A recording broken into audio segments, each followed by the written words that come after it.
Learned academicians and dear students, in the last session we have discussed cybercrime, types of cybercrime, modus operandi of gendered cybercrime, genesis, trajectory of gendered cybercrime.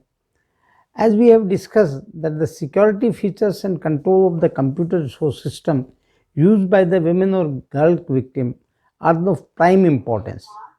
The protection from the cyber violence requires that the user woman or girl should protect her IT infrastructure and social media platforms, as we have discussed in the last session. The panic of cyber assault in the present time is so high that everyone is mentally afraid of this online, systematic, alarming cybercrime. We all know the danger of cybercrime, but a very few know how and when does it start and how to identify the cyber violence pertaining to a woman or girl child.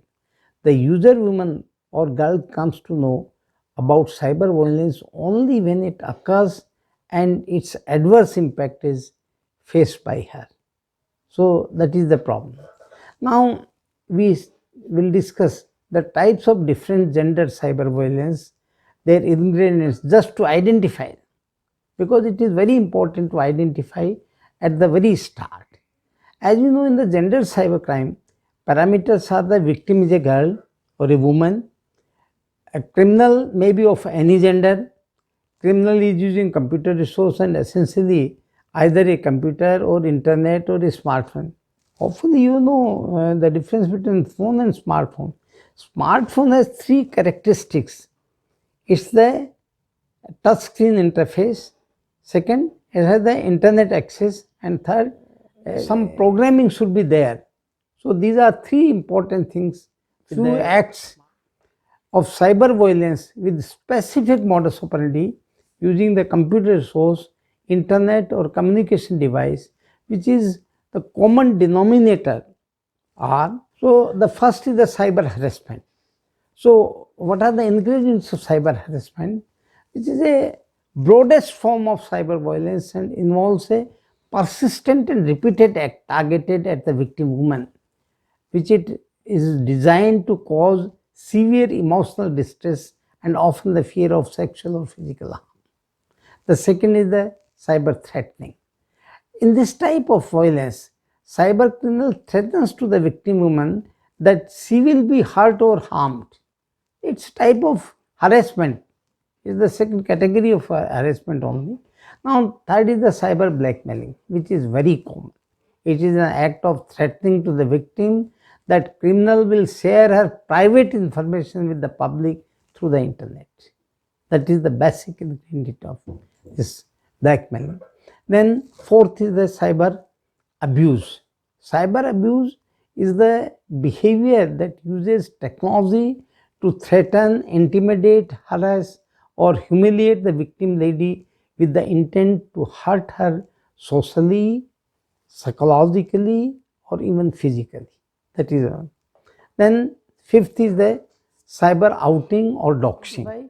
It is the act of openly revealing sensitive or personal information about the victim woman or girl without her consent for the purpose of embracing or humiliating her. That is it. Then next is the cyber frapping. So cyber frapping, in this type of cyber violence, the girl child social networking account are used to post inappropriate content with her name. That is the cyber frapping. Then second is the cyber trolling.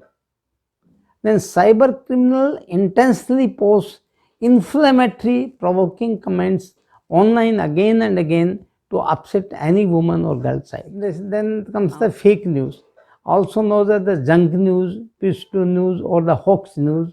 This is the news consisting of deliberate disinformation spread via online social media against the lady or the girl.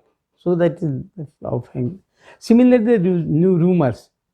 A story or piece of information regarding the woman or girl child circulated on the internet that may or may not be true, but that people are talking about. Then cyber exclusion is the act of leaving out the woman or girl out deliberately from the group, any group on internet. Right. Then cyber flaming is an act of posting about or directly sending insulting messages and profane to the targeted victim women through internet. Then the cyber criminal befriends their target deceitfully and trap her into a false sense of security. That is the trickery. Now, cyber masquerading happens when a cyber criminal creates a false profile or fake identity. This is a case of fake identity of any woman or girl online to fool or trap another person. Then cyber grooming. Cyber grooming is an act where a person, often an adult, befriends a child online and builds an emotional connection with her for future intentions of harassment, sexual abuse, sexual exploitation, or trafficking. The victim may be a girl or woman or even the boy, but we are talking about the gendered cybercrime. So it is regarding the girl child. The main goals of cyber grooming are to gain trust of the girl child, to obtain intimate and personal data from the victim. So here the victim are girls as well as the women. They are also victims. Then next is the cyber dating abuse. It is defined as the abuse, threats or harassment. So that is digitally perpetrated within the relationship through social networking, dating apps, like Tinder, Bumble, Hinge, Match, OkCupid, eHarmony, Plenty of Fish, etc. These are the dating apps through which such type of dating abuse is, offense of dating abuse is committed. So next is the cyber morphing. It is the technique of changing and editing the pictures, videos, or an animation through apps or morphing tools that morphs the original content into the fake form. We have discussed few cases in the last session. So this is very alarming, the cyber morphing, very alarming. So one should be very particular about it, very careful. And what is the care taken? Your photos, personal photos of you, your family should not be posted on the internet or the social sites. Then is the hacking. Hacking is very common. It's a very common modus operandi for illegal intrusion into the computer. Once the person gets access into your computer system, he can get your personal information. So it starts with the hacking. Computer system, computer network, computer resources, computer database, social media platforms. So getting unauthorized access. Now, one thing very important, because you are the law students on the online, what is access?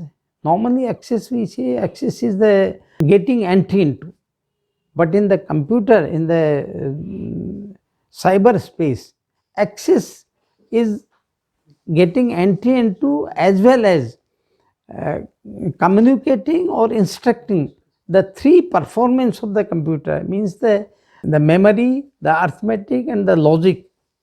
If he is able to communicate or instruct these logical, arithmetic or memory functions of a computer, he gets access into it. And hacking is the unauthorized access.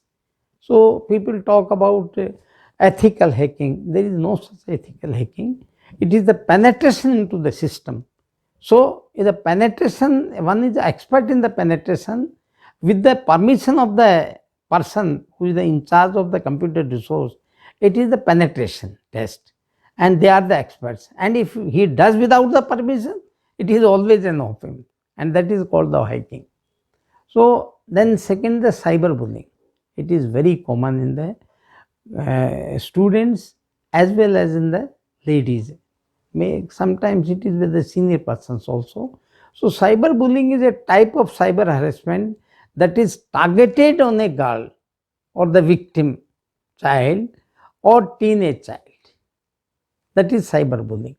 And cyber stalking is a cyber harassment we can say that it is the cyberbullying when the victim is not a child, but he is a major, he is an adult.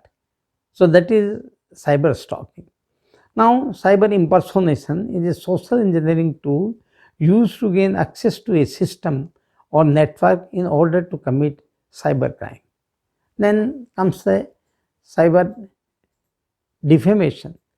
It is a fake, wrongful, and intentional publication in a written or oral form attacking the victim woman through computer resource to harm her reputation in the society.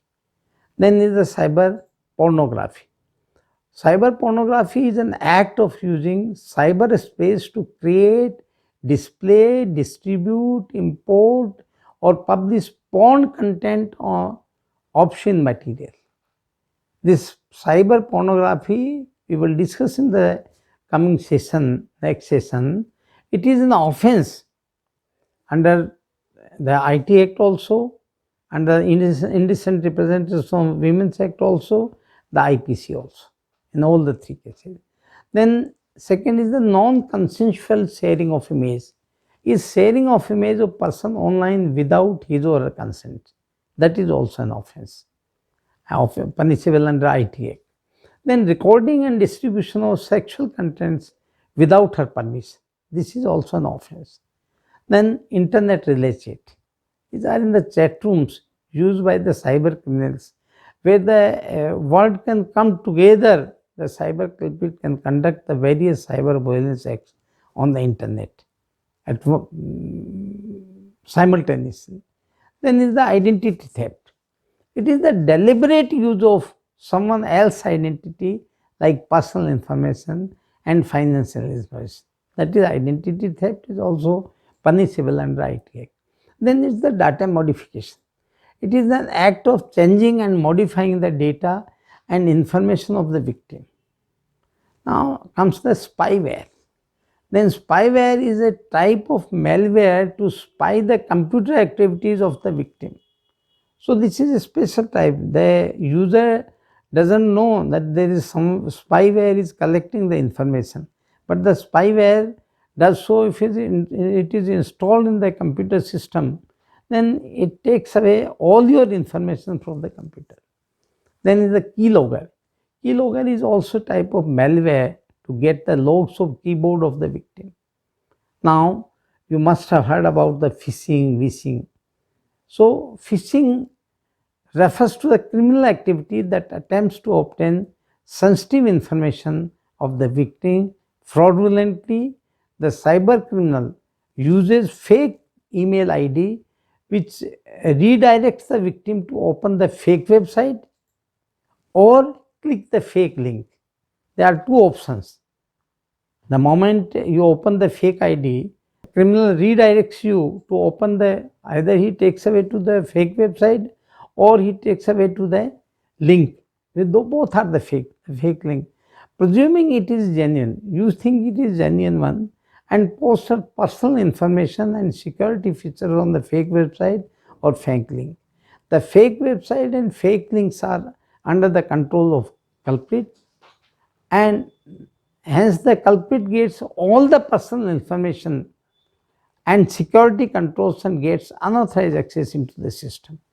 In case the cyber culprit uses a phone to obtain the personal information, in case of email, if he uses the phone to obtain personal information and security control victim, it is called phishing. So that is all. Thank you.